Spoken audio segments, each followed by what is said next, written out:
Hello friends, welcome to மாங்கனி சமையல். இன்றைக்கி நம்ம மாங்கனி சமையலில் தீபாவளி ஸ்பெஷலாக நம்ம எல்லாருக்கும் ரொம்ப ரொம்ப பிடிச்ச நல்ல சாஃப்டான மைசூர் பாக் எப்படி செய்யலாங்கிறத பார்க்கலாம்.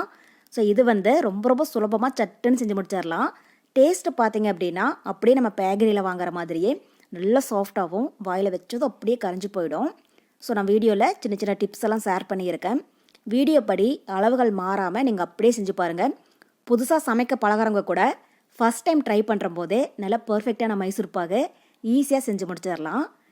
சரி வாங்க, இப்போ இந்த மைசூர் பாக் எப்படி பண்ணுறதுன்னு பார்க்கலாம்.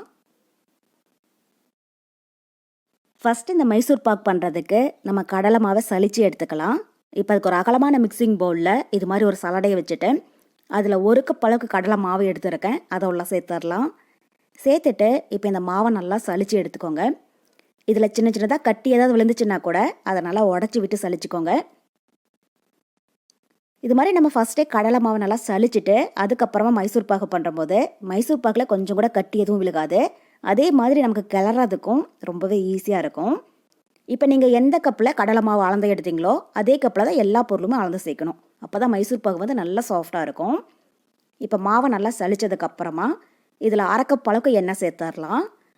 ஸோ ஃப்ளேவர்லெஸ் ஆயில் நீங்கள் எது வேணாலும் யூஸ் பண்ணிக்கோங்க. நான் இன்றைக்கி சன்ஃப்ளவர் ஆயில் சேர்த்துருக்கேன். சேர்த்துட்டு இப்போ ஒரு விஸ்க் இல்லைன்னா ஸ்போர்க் வச்சு இதில் கொஞ்சம் கூட கட்டி எதுவும் இல்லாமல் நல்லா கலந்து விட்டுருங்க. பாருங்கள் இது மாதிரி. இப்போ இதில் எண்ணெய் பார்த்தீங்க அப்படின்னா கடலை எண்ணெய் இல்லைன்னா நல்லெண்ணெய் இந்த மாதிரி சேர்க்கக்கூடாது. அப்போ அந்த எண்ணெயுடைய வாசம் வரும். வாசம் இல்லாத எண்ணெய் நீங்கள் எது வேணாலும் சேர்த்துக்கோங்க. இப்போ பாருங்கள் மாவை நல்லா கலந்தாச்சு. இப்போ இந்த மாதிரி கொஞ்சம் கூட கட்டி இல்லாமல் நல்லா கலந்ததுக்கப்புறமா இதை அப்படியே ஒரு ஓரமாக எடுத்து வச்சுடுங்க. அடுத்தது நம்ம மைசூர் பாகுக்கு சர்க்கரை பாகு ரெடி பண்ணி எடுத்துக்கலாம். இப்போ சர்க்கரை பாகு பண்ணுறதுக்கு நல்லா ஒரு அடிகனமான கடாயில் நம்ம கடலை மாவு அளந்த அதே கப்பில் 2 கப் அளவுக்கு சர்க்கரை சேர்த்துக்கோங்க. இப்போ இது கூடவே 1 கப் அளவுக்கு தண்ணியும் சேர்த்துடலாம். சேர்த்துட்டு இப்போ ஸ்டவ் ஹை ஃப்ளேமில் வச்சு இதை நல்லா கலந்து விட்டுட்டே இருங்க. சர்க்கரை கரைஞ்சி பாகுப்பதம் வர்ற வரைக்கும். இப்போ நீங்கள் வீட்டில் இருக்கிற ஏதாவது ஒரு கப் ஆகட்டும் டம்ளர் ஆகட்டும் எதில் கடலை மாவு அளந்து எடுத்தீங்களோ அதே கப்பில் 1 கப் கடலை மாவுக்கு 2 கப் சர்க்கரை சேர்த்துக்கோங்க. நமக்கு இனிப்பு சர்க்கரை பாகு இது எல்லாமே அளவாக இருக்கும். பாருங்கள் இப்போ சர்க்கரை நல்லா கரைஞ்சி பாகு திக்காக ஆரம்பிச்சிடுச்சு. இப்போ இந்த ஸ்டேஜில் ஸ்டவ் ஃபுல்லாக சிம்மில் வச்சுட்டு நம்ம பாகு பதம் செக் பண்ணிடலாம். இப்போ கொஞ்சமாக சர்க்கரை பாகை எடுத்து கையில் தொட்டு பார்த்தீங்க அப்படின்னா பாருங்கள் இந்த மாதிரி ஒரு கம்பி வரணும். இதுதான் கரெக்டான பதம். ஸோ மைசூர் பாகுக்கு சர்க்கரை பாகுடைய பதம் ரொம்பவே முக்கியம். கரெக்டாக இந்த மாதிரி ஒரு கம்பி பதம் வந்ததுக்கப்புறமா இதில் நம்ம கரைச்சி வச்சுருக்கிற கடலை மாவை உள்ளே சேர்த்துடலாம். கொஞ்சம் கொஞ்சமாக உள்ளே சேர்த்து பாருங்கள் இந்த மாதிரி நல்லா கலந்து விட்டுட்டே இருங்க. நம்ம மாவை ஃபஸ்ட்டே நல்லா கரைச்சி எடுத்துருக்கிறதுனால இப்போ கட்டி எதுவும் விழுகாது. பாருங்கள் நமக்கு இந்த மாதிரி கிளறதுக்கும் ரொம்பவே ஈஸியாக இருக்கும். ஸ்டவ் மட்டும் மீடியம் ஹீட்லேயே இருக்கட்டும். ஹையில் வச்சுடாதீங்க, சீக்கிரமாக அடிப்பிடிச்சிடும். மீடியம் அண்ட் லோ ஃப்ளேமில் வச்சு பாருங்கள் இந்த மாதிரி நல்லா கலந்து விட்டுட்டே இருங்க. இப்போ ஒரு சைட் மைசூர் பாகு ரெடியாகட்டும். இந்த மாதிரி கைவிடாமல் நல்லா கலந்து விட்டுட்டே இருங்க. இப்போ அடுத்த சைடில் நம்ம நெய்யை உருக்கி எடுத்துக்கலாம். இப்போ அதுக்கு ஒரு கடாயில் நான் 1 கப் அளவுக்கு நெய் எடுத்து வச்சுருக்கேன். அதை உள்ள சேர்த்துடலாம். சேர்த்துட்டு ஸ்டவ் மீடியம் ஹீட்டில் வச்சு இந்த நெய்யை நல்லா உருக்கி எடுத்துக்கோங்க. இப்போ இந்த சூடான நெய்யை தான் நம்ம மைசூர் பாகில் சேர்க்கணும். அதனால் இதை நல்லா சூடுபடுத்திக்கோங்க. இப்போ இது மாதிரி நீங்கள் ஃபுல் அண்ட் ஃபுல் நெய் சேர்க்கறதா இருந்தாலும் சேர்க்கலாம். இல்லைன்னா பாதி அளவுக்கு நெய்யும் கூட பாதி அளவுக்கு சன்ஃப்ளவர் ஆயில் கூட சேர்த்துக்கோங்க. பாருங்கள் இப்போ நெய் நல்லா உருகிடுச்சு. இப்போ ஸ்டவ் ஃபுல்லாக சிம்மில் வச்சுடுங்க. இது ஒரு சைடு லைட்டாக சூடாகிட்டே இருக்கட்டும். இப்போ இதை கொஞ்சம் கொஞ்சமாக எடுத்து நம்ம மைசூர் பாகில் சேர்த்துடலாம். இப்போ இந்த சைடில் மைசூர் பாகும் ஓரளவுக்கு திக்காக ஆரம்பிச்சிடுச்சு. இப்போ உங்களுக்கு பார்க்குற போதே தெரியும் ஒரே மாதிரி நல்லா பபிள்ஸ் வருது. பாருங்கள் இந்த மாதிரி இருக்கணும். இப்போ ஸ்டவ் ஃபுல்லாக சிம்மில் வச்சுட்டு இதில் நம்ம சூடுபடுத்தி வச்சுருக்கிற நெய்யை கொஞ்சம் கொஞ்சமாக உள்ளே சேர்த்துடலாம். நெய்யை ஒரே டைமில் மொத்தமாக சேர்த்துடாதீங்க. பாருங்கள் இந்த மாதிரி கொஞ்சம் கொஞ்சமாக சேர்த்து இதை நல்லா கலந்து விடுங்க.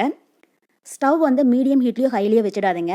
ஏன்னா மைசூர் பாகை இப்போ ஓரளவுக்கு ரெடியானதுனால சட்டுன்னு அடிப்பிடிக்க ஆரம்பிச்சிடும். அப்புறம் நமக்கு மைசூர் பாகோடைய கலரும் மாறிடும். அதனால் ஸ்டவ் ஃபுல்லாக சிம்மில் வச்சு பாருங்கள் இந்த மாதிரி நல்லா கலந்து விடுங்க.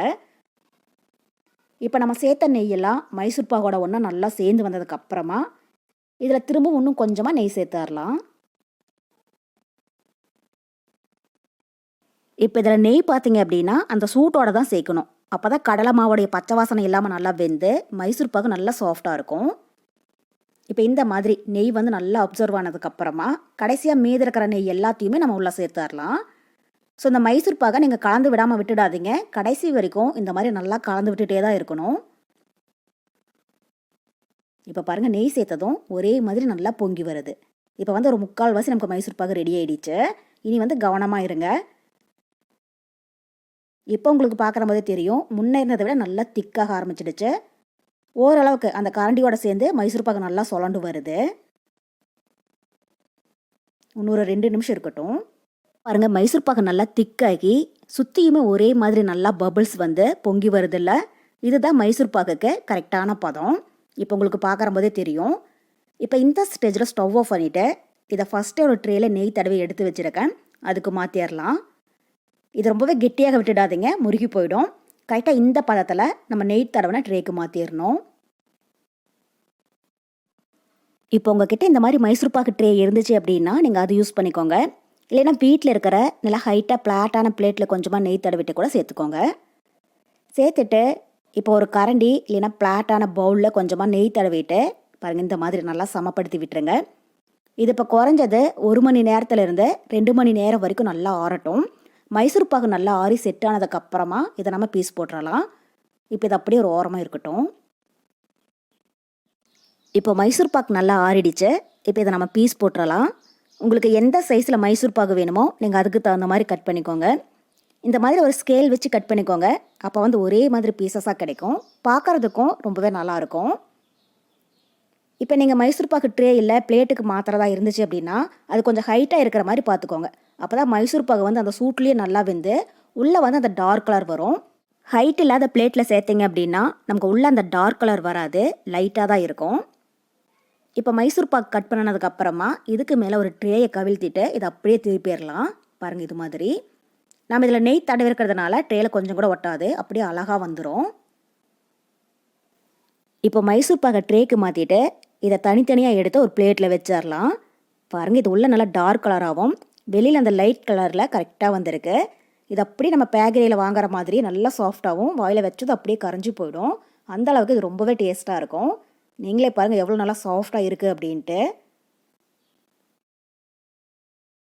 அவ்வளோதான். இப்போ நம்ம மைசூர் பாக் ரொம்ப ரொம்ப சூப்பராக தயாராகிடுச்சு.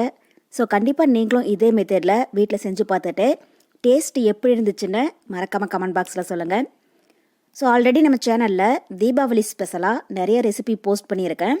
அதனுடைய ரெசிபி லிங்க் எல்லாம் நான் கீழே டிஸ்கிரிப்ஷன் பாக்ஸில் கொடுக்குறேன். தேவைப்பட்டால் எப்படி பண்ணுறதுன்னு செக் பண்ணி பார்த்துக்கோங்க. என்னுடைய இந்த ரெசிபி வீடியோ உங்களுக்கு பிடிச்சிருந்தா லைக் பண்ணுங்கள். உங்கள் ஃப்ரெண்ட்ஸ் அண்ட் ரிலேட்டிவ்ஸ் கூட நிறைய ஷேர் பண்ணுங்கள். மறக்காமல் மாங்கனி சமையலுக்கு சப்ஸ்கிரைப் பண்ணுங்கள். நன்றி.